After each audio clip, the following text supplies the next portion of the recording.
Anne of Green Gables, Chapter 31, Where the Brook and River Meet. Anne had her good summer and enjoyed it wholeheartedly. She and Diana fairly lived outdoors, reveling in all the delights that Lover's Lane and the Dryad's Bubble and Willowmere and Victoria Island afforded. Marilla offered no objections to Anne's gypsyings. The Spencervale doctor, who had come the night Minnie May had the croup, met Anne at the house of a patient one afternoon early in vacation, looked her over sharply, screwed up his mouth, shook his head, and sent a message to Marilla Cuthbert by another person. It was, "Keep that red-headed girl of yours in the open air all summer, and don't let her read books until she gets more spring into her step." This message frightened Marilla wholesomely. She read Anne's death warrant by consumption in it unless it was scrupulously obeyed. As a result, Anne had the golden summer of her life as far as freedom and frolic went. She walked, rode, buried, and dreamed to her heart's content, and when September came she was bright-eyed and alert, with a step that would have satisfied the Spencervale doctor and a heart full of ambition and zest once more. "I feel just like studying with might and main," she declared as she brought her books down from the attic. "Oh, you good old friends, I'm glad to see your honest faces once more. Yes, even you, Geometry. I've had a perfectly beautiful summer, Marilla, and now I'm rejoicing as a strong man to run a race, as Mr. Allen said last Sunday.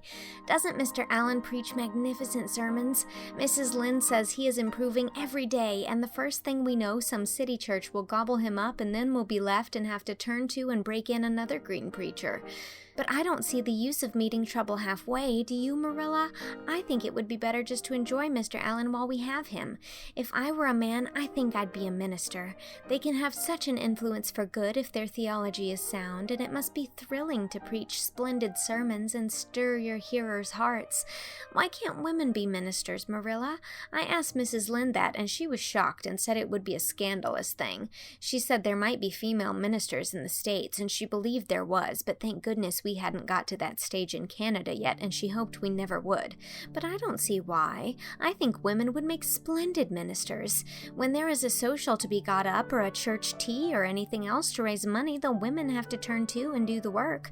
I'm sure Mrs. Lynde can pray every bit as well as Superintendent Bell, and I've no doubt she could preach too, with a little practice." "Yes, I believe she could," said Marilla dryly. "She does plenty of unofficial preaching as it is. Nobody has much of a chance to go wrong in Avonlea with Rachel to oversee them." "Marilla," said Anne in a burst of confidence, "I want to tell you something and ask you what you think about it. It has worried me terribly. On Sunday afternoons, that is, when I think specially about such matters. I do really want to be good, and when I'm with you or Mrs. Allen or Miss Stacy, I want it more than ever, and I want to do just what would please you and what you would approve of. But mostly when I'm with Mrs. Lynde, I feel desperately wicked, and as if I wanted to go and do the very thing she tells me I oughtn't to do. I feel irresistibly tempted to do it. Now, what do you think is the reason I feel like that? Do you think it's because I'm really bad and unregenerate?" Marilla looked dubious for a moment. Then she laughed. "If you are, I guess I am too, Anne, for Rachel often has that very effect on me. I sometimes think she'd have more of an influence for good, as you say yourself, if she didn't keep nagging people to do right. There should have been a special commandment against nagging. But there, I shouldn't talk so. Rachel is a good Christian woman, and she means well. There isn't a kinder soul in Avonlea, and she never shirks her share of work." "I'm very glad you feel the same," said Anne decidedly. "It's so encouraging. I shan't worry so much over that after this. But I dare say there'll be other things to worry me.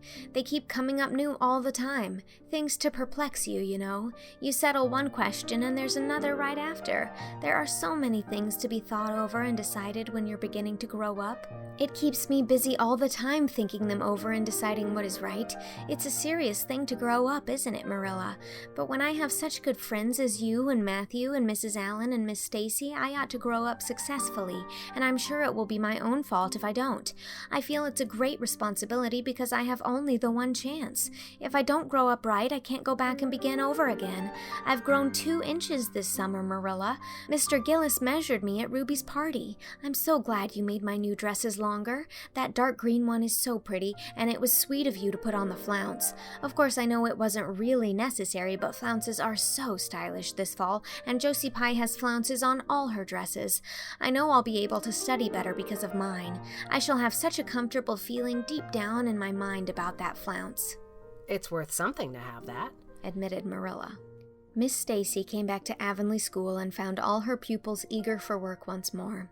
Especially did the Queen's class gird up their loins for the fray, for at the end of the coming year, dimly shadowing their pathway already, loomed up that fateful thing known as the entrance, at the thought of which one and all felt their hearts sink into their very shoes.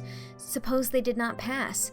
That thought was doomed to haunt Anne through the waking hours of that winter, Sunday afternoons inclusive to the almost entire exclusion of moral and theological problems. When Anne had bad dreams, she found herself staring miserably at past lists of the entrance exams, where Gilbert Blythe's name was blazoned at the top and in which hers did not appear at all. But it was a jolly, busy, happy, swift-flying winter. Schoolwork was as interesting, class rivalry as absorbing as of yore. New worlds of thought, feeling, and ambition, fresh, fascinating fields of unexplored knowledge seemed to be opening out before Anne's eager eyes. Hills peeped o'er hill, and Alps on Alps arose. Much of this was due to Miss Stacy's tactful, careful, broad-minded guidance. She led her class to think and explore and discover for themselves, and encouraged straying from the old beaten paths to a degree that quite shocked Mrs. Lynde and the school trustees, who viewed all innovations on established methods rather dubiously. Apart from her studies, Anne expanded socially, for Marilla, mindful of the Spencervale doctor's dictum, no longer vetoed occasional outings. The debating club flourished and gave several concerts. There were 1 or 2 parties almost verging on grown-up affairs. There were sleigh drives and skating frolics galore. Between times, Anne grew, shooting up so rapidly that Marilla was astonished one day when they were standing side by side to find the girl was taller than herself. "Why, Anne, how you've grown," she said, almost unbelievingly. A sigh followed on the words. Marilla felt a queer regret over Anne's inches.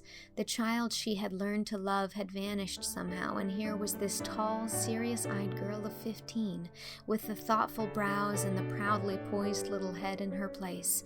Marilla loved the girl as much as she had loved the child, but she was conscious of a queer, sorrowful sense of loss.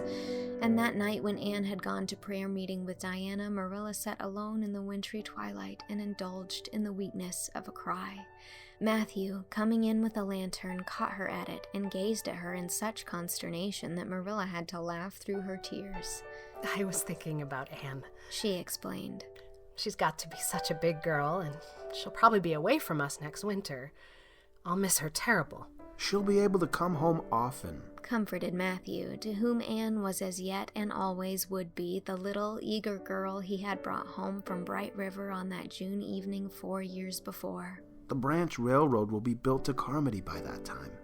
"It won't be the same thing as having her here all the time," sighed Marilla gloomily, determined to enjoy her luxury of grief uncomforted. "But there, men can't understand these things." There were other changes in Anne no less real than the physical change. For one thing, she became much quieter. Perhaps she thought all the more and dreamed as much as ever, but she certainly talked less. Marilla noticed and commented on this also. "You don't chatter half as much as you used to, Anne, nor use half as many big words. What has come over you?" Anne colored and laughed a little as she drooped her book and looked dreamily out of the window, where big fat red buds were bursting out on the creeper in response to the lure of the spring sunshine. "I don't know. I don't want to talk as much," she said, denting her chin thoughtfully with her forefinger. "It's nicer to think dear, pretty thoughts and keep them in one's heart like treasures. I don't like to have them laughed at or wondered over, and somehow I don't want to use big words anymore. It's almost a pity, isn't it, now that I'm really growing big enough to say them if I did want to. It's fun to be almost grown up in some ways, but it's not the kind of fun I expected, Marilla. There's so much to learn and do and think that there isn't time for big words.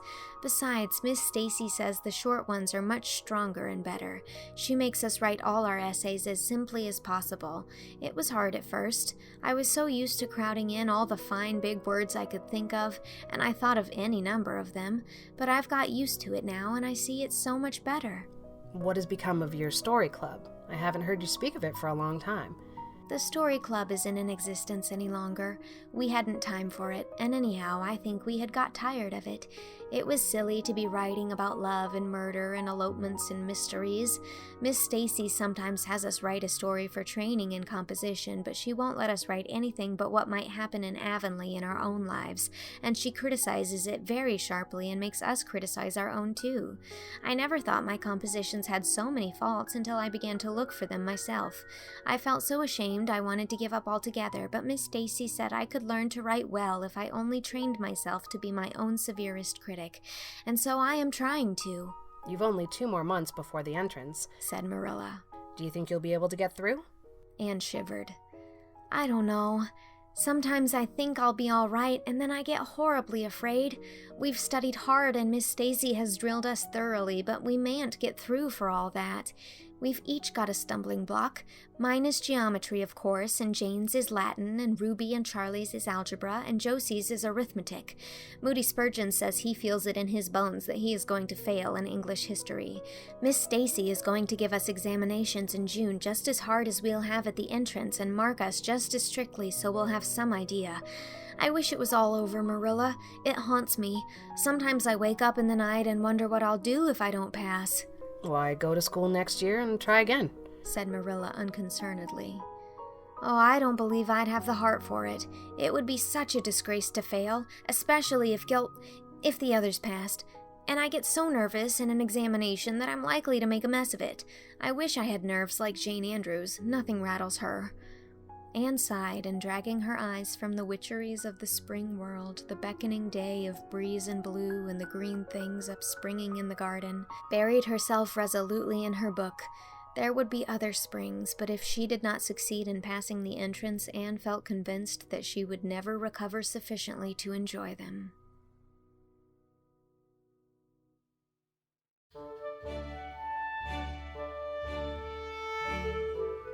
That was Chapter 31 of Anne of Green Gables. Marilla Cuthbert was read by Whitney Avalon. Matthew Cuthbert was read by Dylan Saunders. The Doctor was read by Curt Mega. And Anne Shirley was read by me, Mary Kate Wiles. It is also recorded and edited by me. This chapter was made possible by my patron Betsy Gibson. Thank you, Betsy. This project is funded entirely through my Patreon, where you can join at any level and receive the rest of the chapters of the book and the first 10 chapters of the second book in the series, Anne of Avonlea. And patrons at the $50 level are getting weekly chapters of the third book in the series, Anne of the Island, as well as a shout-out in an episode. There's a lot of other fun things happening over there too, so if you'd like to join my Patreon community, head on over to patreon.com/mkwiles. And thanks for the support. Chapter 32 will be coming next week.